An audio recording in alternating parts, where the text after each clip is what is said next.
السلام عليكم ورحمة الله وبركاته، ازيكم يا حبايبي عاملين ايه؟ يا رب تكونوا بخير وبصحة وسعادة. التورتة القمر دي اللي انتوا شايفينها دي معمولة من غير دقيق سبونج.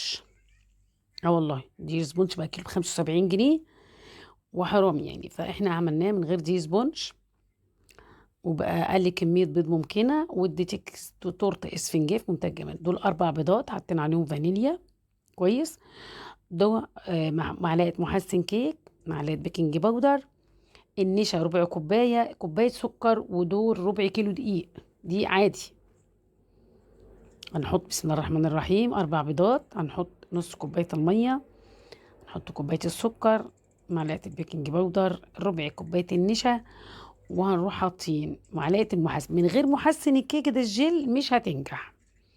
حطينا كله على بعضه. لو انت ما عندكيش عجان هتعملي ايه؟ طبعا رشة الملح دي الأساسية في الموضوع. ما عندكيش عجان هتعملي ايه؟ بمضرب البيض. مش هتنجح غير بعجان او بمضرب بيض عشان تريحي دماغك. بصوا ضربناه كده، لما بصوا بقى الخليط عامل ازاي، ما بيقطعش، بيطلع كده عامل زي الكريمه، كانك عامله كريمه. ده بيستوي على نار هاديه جدا. انت كده الصينيه بصي على نار هاديه جدا، الفرن حامي، وتحطيها في الشبكه اللي في الوسط على درجه حراره حوالي 140 درجه، درجه حراره هاديه جدا. بعد ساعه الا ربع تبتدي تفتحي عليها علشان ما تهبطش منك. كده انا عملتها بالخله عشان نخرج منها الهواء وهندخلها. مش عارفه بقى مين عندي دخل يعمل شاي، البوتاجاز والع، فراح معلي شو هو يعني اللي دخل. عشان كده فتحت كده من جنب. بصوا خلاص هي كده، بصوا الفتحه دي عشان حد دخل جوه راح معامل ايه. افتكر ايه الحقيقه ده، انا عليت البوتاجاز من غير ما اخد بالي. طبعا عبال بصوا السفنجات زي، طبعا عبال انا ما دخلت. ده اللي عمل فيها كده، ان انت ما توطي عليها على الاخر ما تفتحش ابدا منك. انا بقول لك الغلطه اللي حصلت بس مش مني، من الأخت اللي دخلت تعمل الشاي وراحت معلية غصب عنها. فأنا كده هقطعها، سبتها بقى لتاني يوم. ده كده دي تاني يوم، ما عملتها من بالليل لتاني يوم، لازم تسيبيها ليلة بحالها. بصوا اسفنجية وهشة في منتهى الجمال. لو انت هتقدري تقطعيها بإيديكي اقطعي.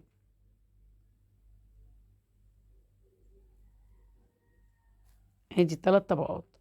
ده بقى اللي انا خدته، وهعرض لكم الفيديو ده ان شاء الله اللي انا عملت بيه بواقي كيك. يعني بصوا ده انا، بصوا المسام بتاعها ده ضيقه في منتج. بصوا اهو انا عايزه اوريكم. بصوا ده كده بواقي، يعني مش هينفع نعمل بيه حاجة. هي بس لو ما كانتش فتحت كده كان هنعمل لها 4 طبقات. بصوا طرية وهشة ازاي، بوريها لكم. دي بقى اللي انا هوريها لكم في فيديو تاني، اعمل لكم فيديو تاني. هعمل لكم البواقي دي كده، حاجة جميلة جدا هتفرح الاولاد. طبعا الكريم الشانتيه احنا عملناه مع بعض قبل كده خلاص. هنبتدي بقى نزوقها بأبسط طريقة. هنحطها كده، ودي كوباية لبن. اعمليها بمية عادي بسكر، او كوباية مية كوباية سكر، حطيهم على النار لغاية ما يغلي غلوتين وتشتغلي بيها. اللي هو ده شربات السقية. بس انا قلت بقى اعملها بقى ايه يعني بلبن كده للولاد وكده يعني. لكن ممكن تعملها بميه بسكر عادية جدا. كده انا حطيت اول طبقة من الكريمة. وبصوا بقى ايه، احنا دايما نقول ايه، احنا بنجيب التورته من بره يقولوا لنا بتحسي ان كده الكريمه ظاهره. عشان بصي تحطي بقى الكريمه كده على الحرف خط كده، تفضل الكريمه ظاهره كده. انا بقى هحشيها مانجا. اهو كده مقطعه حتت مانجا صغيره، رحت هحشيها ايه مانجا. يعني انا قلت اعملها تورته فواكه، لاني بنت حفيدتي اللي ليها عيد ميلادها ده عمرها كل الحكايه 5 سنين. فهي طلبت مني اعمل لها التورته بتاعتها لونها روز. خدوا بالكم بس، يعني انا حفيدتي اللي طلبت اللون يعني قالت لي انا عايزاها روز. اهو كده هنحط كده وهنروح عاملينه كده بالراحه، وهنمشي برضو على الحرف. تديكي بقى اللي هو الشكل اللي انت بتجيبيه من المحلات، اللي هو بيبقى ايه، حس ان التورته كده الكريمه ظاهره. اهو. وهنروح حاطين مانجا برضو. وكمان يعني احنا بنعمل زي حيطه كده عشان واحنا بنحط المانجا ما تنزلش، ما تتزحلقش من الايه، او الحشو ما يزحلقش من بين التورته وبعضها يعني. اهو. وده اللي هو دي القاعده احنا عملنا حطيناها. يعني القاعده دايما بنحطها على الوش عشان بيبقى الظهر بتاعها مستوي مره واحده.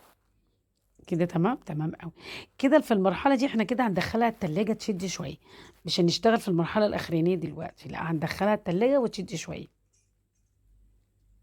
بس هاخد بس الكريمه اللي على الجناب اهي. كده هدخلها بقى تشد شويه. دخلناها التلاجة.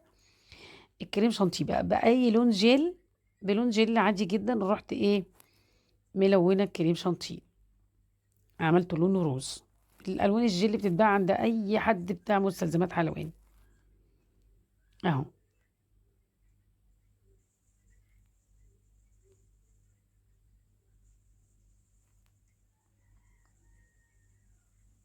بصوا بقى الجناب كده بتعمليها من تحت لفوق.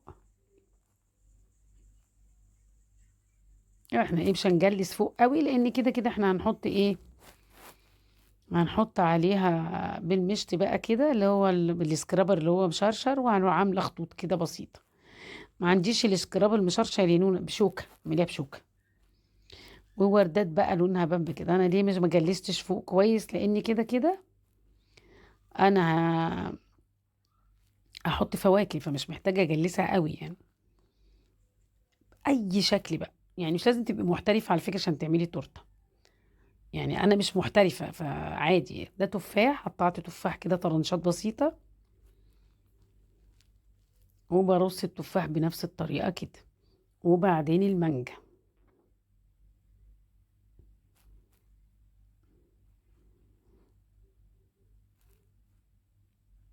انت ممكن تكتفي بالوردات لو مش عايزه تحطي مانجا او يعني تحطي حاجه.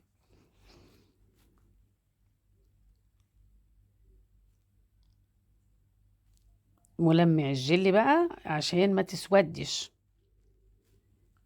ملمع ده عشان تلمع وفي نفس الوقت ما تسودش. الفاكهه ما تسودش في التلاجة. انا بقى جايبه كريز اخضر، فهنحط الكريز الاخضر كده من الجنب، ندي الوان كده ونديها بهجه كده. الروز مع الاخضر كده، الوردات كده تديكي شكل حلو. ومن تحت بقى كده هنحط برضو كريز. انا قاسمه الكريزه 2 اهو.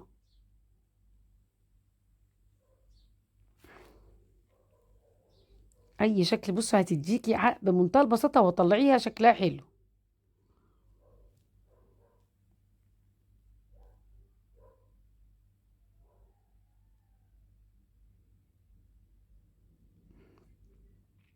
اهو. جبت بقى انا كريمه بيضه كده، وقلت اعمل بقى روزيتات كده بسيطه من تحت كده، نقط بسيطه يعني. ما مش عايزه حاجات بسيطه خالص كده تديكي شكل. بصوا الجمال بقى. يعني انت بأبسط الإمكانيات ممكن تعملي تورتاية. مش لازم تكون إمكانيات عالية عشان تعملي تورتاية بالشيء الفلاني. تورتاية، قال لي تورتاية النهاردة وصلت 200 300 جنيه من محلات اللي هي يعني مش محلات مشهورة كمان. محلات المشهورة تورتاية دلوقتي بتوصل فيها ب 500 600 جنيه، وهي التورتاية دي كلها على بعضها اللي انتوا شايفينها دي كلفتها أقل من 100 جنيه. حطينا شوكولاتات كده بقى، أي تزويق أي حاجة. نقول لها بقى كل سنة وانت طيبة يا تمارا، عيد ميلاد سعيد يا قلبي، هابي بيرثداي تو يو. حبيت اخليكم تشوفوا الاحتفال معانا بحفيدتي القمر تمارا. كل سنة وانت طيبة يا قمر. وبقى تنسوا تحطوا لي لايك. بحبكم في الله، تركتكم في رعاية الله. السلام عليكم ورحمة الله.